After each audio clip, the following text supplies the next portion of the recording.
Welcome back to Boom and Bust. I'm your host, Tony Clement, here with Professor Doug Allen. He is a professor of economics at Simon Fraser University, talking about the impacts of lockdowns. So, Doug, just before the break, you were starting to talk about some of the epidemiological issues and whether, again, cost benefit of lockdowns. Please continue with your conclusions.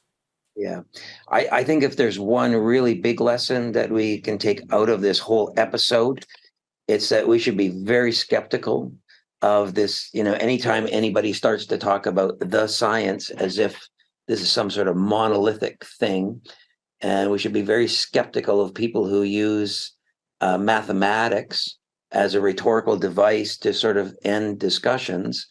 And, so these initially locked down, the idea is that, to bend the curve, right? That the virus was going to proceed, and we had to bend the curve, not to reduce deaths, although that's how it was portrayed, but just to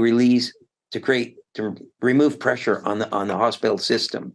Right. There were only so many ICU beds available. So only so many, as if these things were fixed, right? Yeah. We learned very quickly these things were not fixed. But the failure of these models cannot be overestimated. So the Ferguson model, this University College London model that all the governments used initially, it predicted for Canada that by July of 2020, over 250,000 people would die from COVID.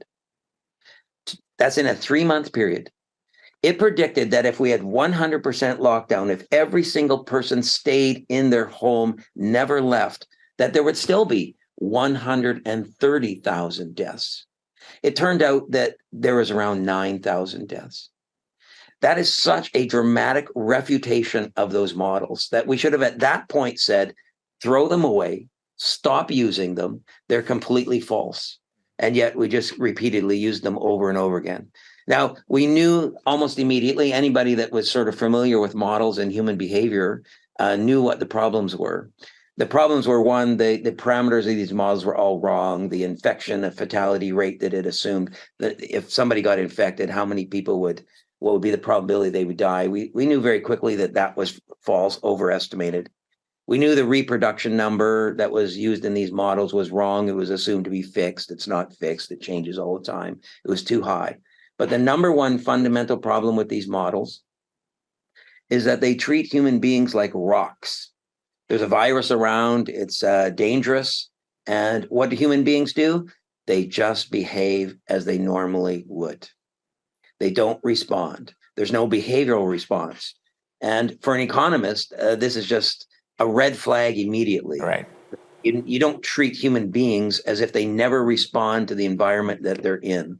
And a bunch of economists started working on this early in 2020 and showed that, this was the source of the major failure of these models. And that if you just include these sort of behavioral issues in the model, you can get much more realistic predictions of what would have happened.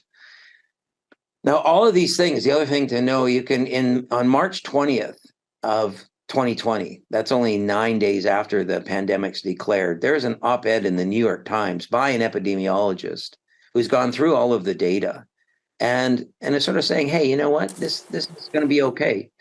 That, if you're under 60 years old, the probability of dying from this thing is very small. The infection fatality rate is actually not as high as we thought it was, et cetera, et cetera. So we can't use sort of ignorance as an excuse either. And we knew very early on what the nature of the virus was. Can I just ask you, though, I mean, there were obviously some parts of the population that were more susceptible to more severe health adverse